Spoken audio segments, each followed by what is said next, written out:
left Peru and sailed to England alone. There he met the Browns and they took him home. Now a new life has begun. He's Windsor Garden's favorite son, 'cause he always does his best to help everyone. When a problem appears, he never misses a beat and always finds a way to land on his feet. Has his very own unique point of view, looks at everything as if it's brand new.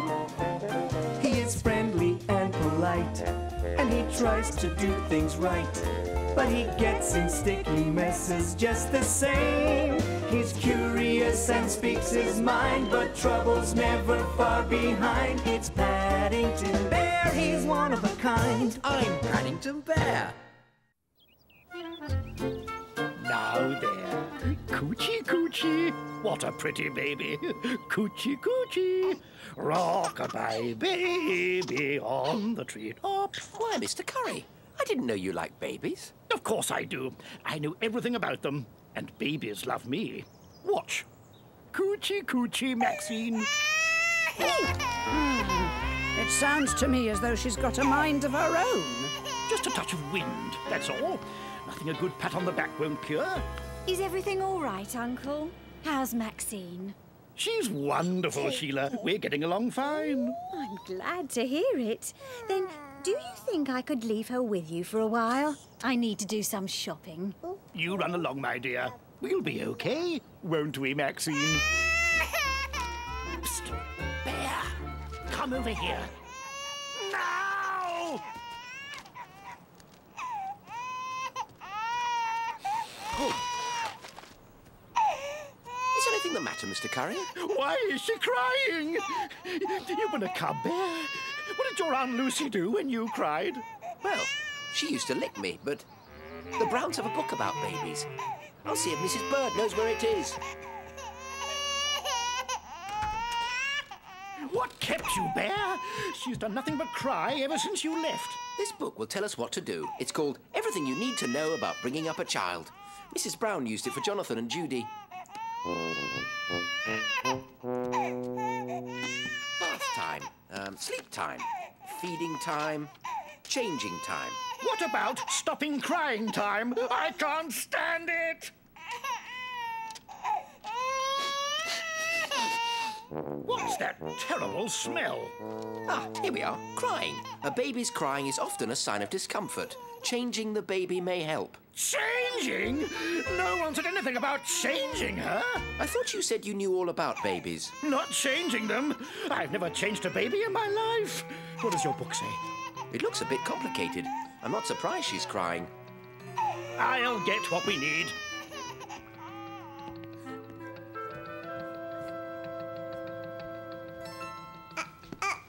Here we are, Bear. I've got all the bits and pieces. Towels, safety pins, powder. Mrs. Brown's book says you ought to practice on something first.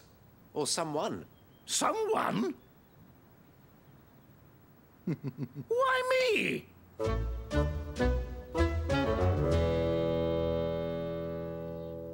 Fine. Now we've practiced. Let me get this over with. After I gave you that book, Paddington, I found some toys that I'm sure the baby would like to play with. I'm helping Mr. Curry change Maxine.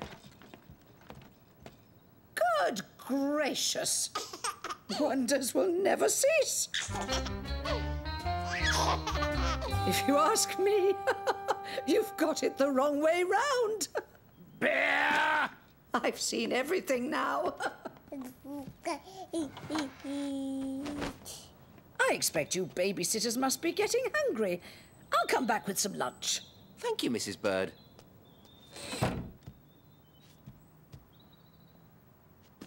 Let's see. All right. Around this. Whoops. Under here. Fasten firmly. And there.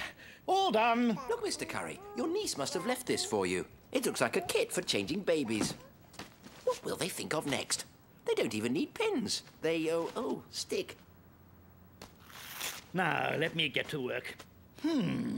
Let's see how this goes on. Aha! I think I've got it.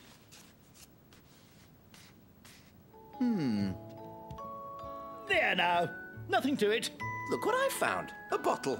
I expect Maxine's thirsty after all that crying. She's thirsty. Give me that bottle there. The book says the milk should be warm.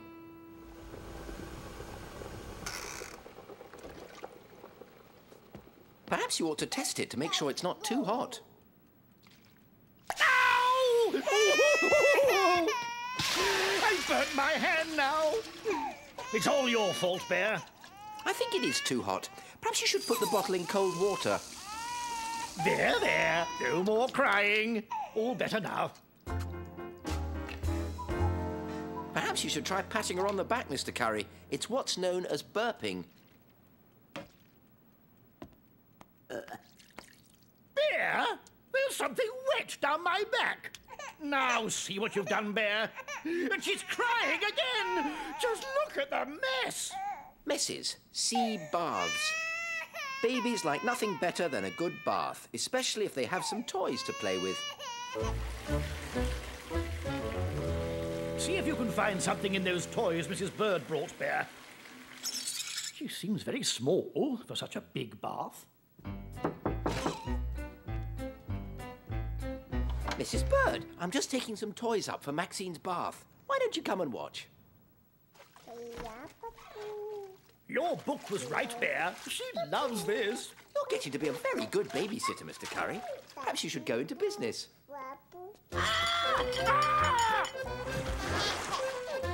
What a day. I shall never be able to look Mrs. Bird in the face again. She keeps pulling my fur. Now I know why teddy bears are so popular. To protect real bears. I'll warm it up. I know. Not too hot. Maybe if we're lucky, she'll fall asleep. Look who I met coming down the street. I've told her everything's all right. Mr. Curry's giving Maxine her bottle. I hope he's decent this time. Why, oh, don't they look cosy together? Who would have guessed? Thank you so much, Uncle Reginald. I hope everything's been okay. Oh, yes. Mr. Curry was right. He does know everything about babies. Yes, well, it's all very easy, really, and I'd be happy to help any time at all. Oh, I'm so happy to hear you say that, Uncle. I've been looking for someone to take care of Maxine for a week while I go on holiday. Would next Monday be convenient? A week? Monday?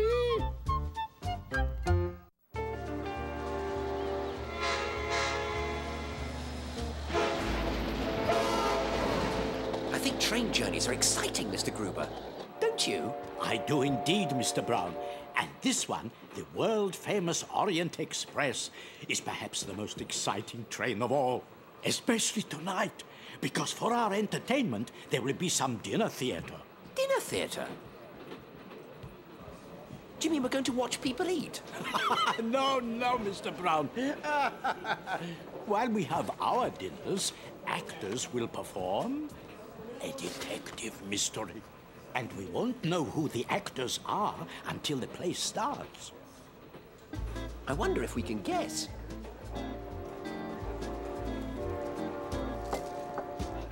Your Royal Highness, your table is right this way. Oh, Rock Clifton, can I have your autograph? You're my favourite movie star. Well, in that case, I'd be glad to, little lady. I think this train journey will make a very interesting chapter for your book, The World and Its Wonders. Your rolls, monsieur. Thank you. Do you know when the detective mystery will begin, Mr. Gruber? Any moment now, I should say.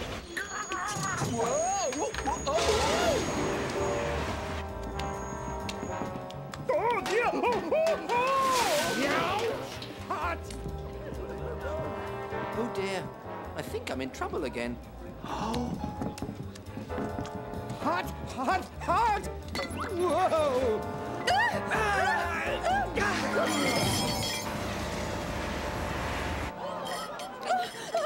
Get off! Get off! I'm so sorry. I don't suppose this is all part of the dinner theatre.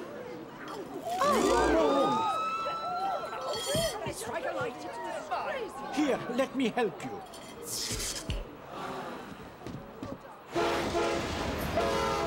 What is this mess? Get me up! I'm sorry my jar of marmalade caused so much trouble, Your Highness. Come along, Mr. Brown. We don't want to get in the way of the play. My bracelet! It's gone! This is all my fault. Don't worry, Your Highness. I'll help. Bears are good at finding things. I think we've done quite enough already, Mr. Brown. Stop! Touch nothing! It could be evidence. I am the great detective, Inspector Hercule Ono. How lucky he happens to be here. I'm sure he'll be able to find the princess's bracelet. I believe we found one of the actors, Mr. Brown. Remember, there plays to be a detective mystery. Fancy the missing bracelet being part of the mystery. Stop, you! Nobody move. We must search the dining car for it at once. But how are we supposed to search the dining car if we're not allowed to move?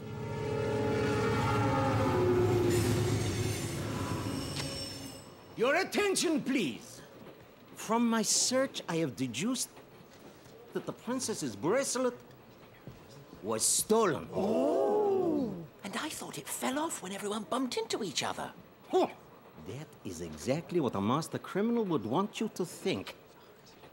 But I will uncover the evidence that will lead straight to this fiendish thief. No clue can escape my watchful eye. I wonder if that marmalade's a clue. Oh, of course not. Don't be silly. I have left no rock unturned. There aren't any rocks on a train. It is clear that the thief is someone in this dining car. Everyone is a suspect. Silence! S'il vous plaît. The first clue you see is this partly open window. The thief lay in wait on top of the train until the precise moment the train entered the tunnel. Then reached into the car through this window, snatched the bracelet, and made good his escape. I didn't see any of that happen. Only one among us could perform such a daring feat. Rock Clifton. Star of countless action movies featuring death-defying stunts. Now, hold on there, compadre. I couldn't have done that. But he's the one who knocked the princess over, so he couldn't have been on top of the train. I think that actor's forgotten his lines. But of course, and that is why I know the open window is merely a red herring to throw me off the trail of the real thief. There's that interesting splotch of marmalade to consider. After examining the facts, I am quite certain that marmalade played no part in this crime. Hold on, Inspector. I think this bear may have a point. Just as I suspected. You wished to distract me from the obvious. It was you, the great Mesmerion. What? Me? Who? Mesmerion, the famed hypnotist and master thief who recently escaped from prison. With your hypnotic stare, you took advantage of the confusion and forced the entranced princess to remove a bracelet and hand it to you. That's outrageous! But, Inspector, this man doesn't look anything like the waiter. That's what Mesmerion has led you to think? What's this? You see, he's hypnotized you all. Excuse me, Mr. Brown has something to show everyone. Ooh. The bracelet's been in my marmalade all this time. I was right. It was only lost after all. My Aunt Lucy taught me that often the answer lies right under your nose.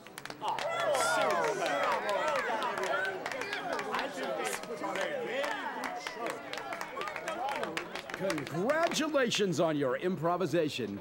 You should take a bow, too. You gave a great performance. Couldn't have done better myself. Your jar of marmalade changed everything in the play, Mr. Brown. We had quite a time making things up after the bracelet went missing. It was supposed to be the tiara that was stolen. I suppose this is what they mean when they say the show must go on.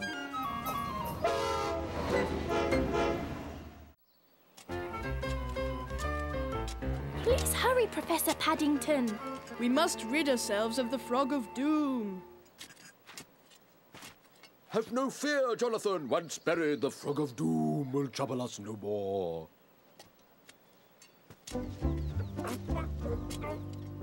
Phew. I wonder if real archaeologists ever bury things instead of digging them up.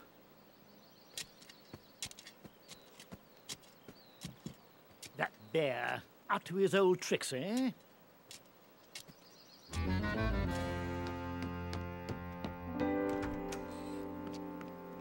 No one will ever find it now. Find what, I wonder? Cursed be the one who dares to lift the lid, for he shall wish he never did.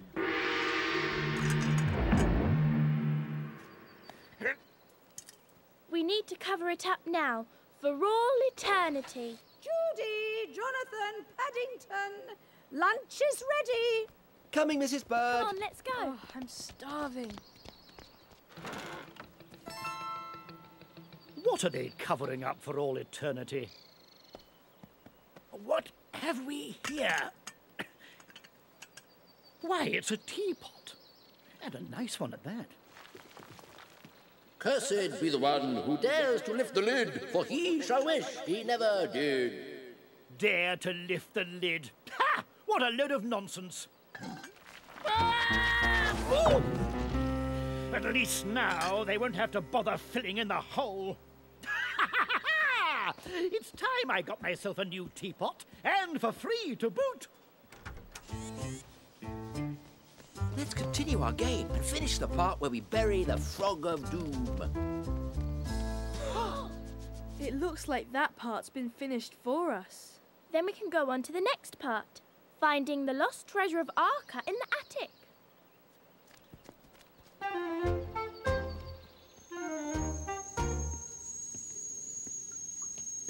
Now to try out my new teapot. Ribbit, ribbit. Curse indeed.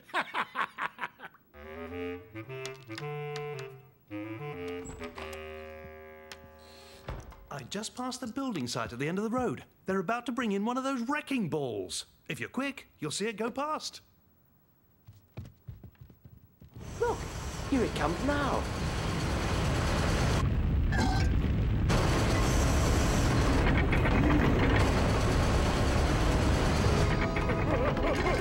What's going on here?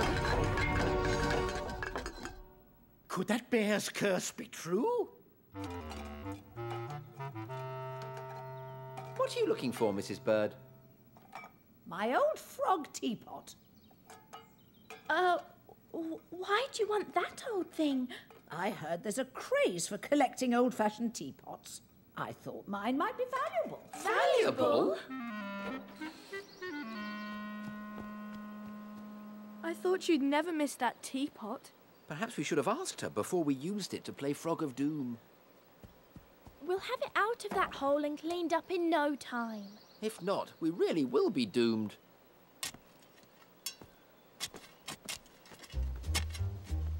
Now what are they up to? I thought they'd buried that teapot for good. Who'd have thought it could be valuable? Valuable? Well. It's gone. But how can that be? Perhaps there's more to the curse than we thought.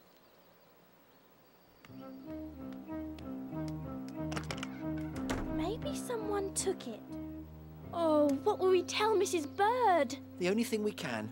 The truth. Let's wait until tomorrow. If we're lucky, she'll give up looking for it by then. I don't know, Jonathan. Mrs. Bird has a funny way of finding things out. So, it would appear you're valuable. I wonder just how valuable. Very valuable. Ribbit, ribbit.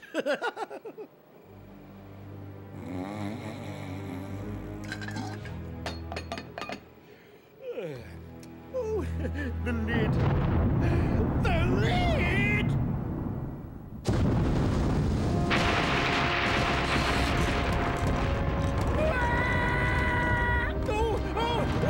What's going on?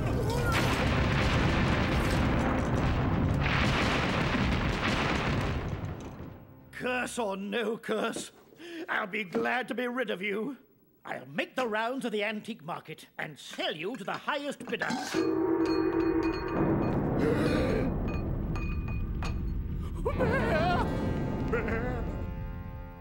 I can't understand where it's got to. She's still looking for it. We have to tell her now. Mrs. Bird, about your teapot. We're very sorry. We had no idea you still wanted it. Here it is. Take it. I never want to see it again. You can keep your frog of doom. My teapot. Not the lid! No! It's cursed! Cursed, I say! But we were just pretending about the curse, Mr. Curry.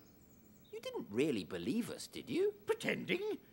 But the noises yesterday, and the lights, and the thunder during the night, and the earth trembling. Well, there was a bad storm last night. And that building site down the street's been awfully noisy, especially with that wrecking ball.